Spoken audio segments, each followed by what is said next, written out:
Welcome to this explainer. Okay, today we are unpacking a massive mystery, one that totally flips the script on everything we assume about early humanity. Think about it. When you picture our ancient ancestors out in a freezing, brutal night, what do you immediately see? Right, a group of people huddled around a roaring campfire. We just naturally assume fire was the ultimate savior. But what if that literally wasn't an option? This explainer is a deep dive into human ingenuity, survival psychology, and this crazy forgotten evolutionary code that is actually still running inside you right now. So I want you to really picture this scenario for a second. The sun dips behind the mountains. Total darkness starts creeping across this vast, completely unfamiliar prehistoric landscape. And the temperature? It drops. Fast. You don't have a jacket, you have no sleeping bag, there is definitely no heated home waiting for you. And tonight, well, tonight there is no fire. And it's not because someone forgot the matches, but because fire just hasn't been reliably tamed yet. Which brings us to this stark, honestly terrifying question. What if the fire goes out? I mean, losing a flame in the middle of an ice age climate sounds like game over, right?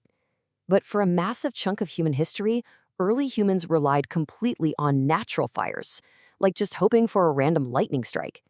If that precious little flame died, they couldn't just magically strike another match. Because of that, sometimes entire groups of people had to survive for weeks or even months without any reliable access to fire. Think about that for a second. Months in freezing conditions with zero fire. That means human evolution couldn't possibly just rely on fire alone. It was way too risky. They absolutely needed backup survival strategies. And honestly, what they figured out is incredible. So let's explore Layer 1, social thermoregulation. You see, the absolute oldest, most vital survival tool in the human arsenal, it wasn't carved out of stone. It was other people.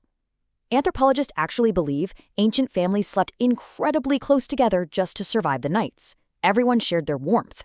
This is what we call social thermoregulation.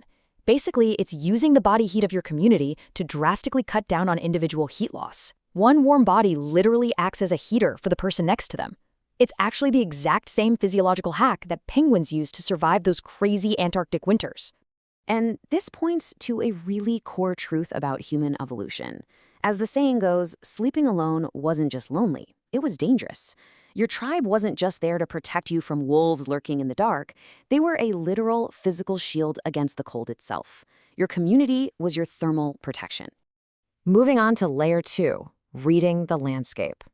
Now, ancient humans understood something super fundamental that we almost always forget today, mostly because, well, our insulated walls do all the thinking for us. They knew that your location drastically changes the temperature. Our ancestors almost never just slept out in an open field. Instead, they were constantly scanning the environment for natural shelters. We're talking deep rock overhangs, the thick cover of dense forests, insulated caves, and sunken valleys. They were literally reading the topography of the land for thermal advantages. And here's why that matters. Wind steals your body heat dramatically faster than still air does through a process called convection. So if they could find even a tiny reduction in wind exposure, it could effectively cut their heat loss in half. Choosing exactly where to sleep mattered way more than building anything. Reading the landscape wasn't just some neat hobby. It was a highly refined do-or-die survival skill. Which brings us to Layer 3, the invention of hides. So this is where we start seeing some amazing physical technologies pop up, long before woven textiles were even a thing. Using the skins of hunted animals became one of humanity's absolute greatest inventions. And trust me, it was not about prehistoric fashion, it was purely mechanical. You see, fur creates these tiny little pockets of insulation that literally trap the warm air your body generates, severely slowing down how fast that heat escapes. It acts as a brilliant natural thermal barrier. And the archaeological evidence shows us this really clear evolution of winter gear. First, it started off pretty simple, just scraping and cleaning loose hides to drape over themselves. But then they figured out complex ways to actually preserve those animal skins so they wouldn't just rot. And then came the massive technological leap, using carved bone needles to stitch fitted garments. I mean, sure, loose skins helped, but fitted clothing, that helped exponentially more. Every single improvement in this process drastically increased their chances of making it through just one more winter. All right, let's get into Layer 4, the body's ancient code. Because the most fascinating survival tool of all, it wasn't what they wore, and it wasn't where they slept. The most complex technology was the biological adaptation happening right inside their own bodies. When the temperature plunges, your brain kicks off this incredible biological rapid response. First off, the blood vessels near your skin narrow down to protect your vital organs. Second, your muscles start to shiver. Those rapid little contractions are physically generating heat. And third, your metabolism completely speeds up. You aren't consciously choosing to do any of this. These are ancient, hardwired survival programs built straight into your nervous system. Literally, every single shiver is your prehistoric brain just trying to keep you alive.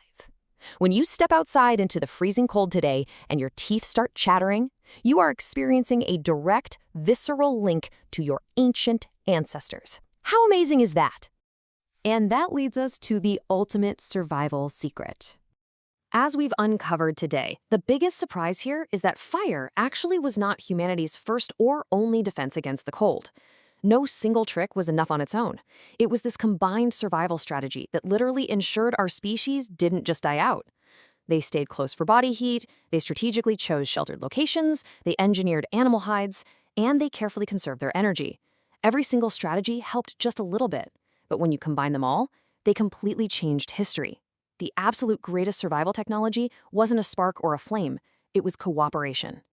Think about it. Modern survival for a cold night usually just means effortlessly walking over and adjusting a thermostat. But ancient survival? That required deep observation of the environment, relentless adaptation, intense preparation, and above all, it meant relying on one another. So the next time you wrap yourself up in a cozy blanket indoors, just remember that your ancestors survived literal ice ages without central heating, and sometimes without fire itself. They didn't survive because they were physically stronger or somehow had thicker skin than we do. No, they survived because they embodied one timeless rule. Nature doesn't reward the strongest, it rewards the most adaptable.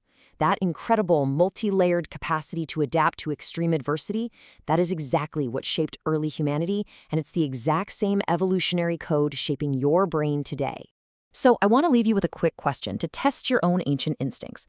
If you suddenly had to survive one freezing night, no electricity, no fire, what would be your very first move? Think about all those layers of survival we just broke down. Anyway, thank you so much for joining me for this explainer. If you love uncovering these hidden psychological traits and evolutionary secrets as much as I do, definitely join us again next time, because there is always another fascinating piece of our past just waiting to be explained. See you then!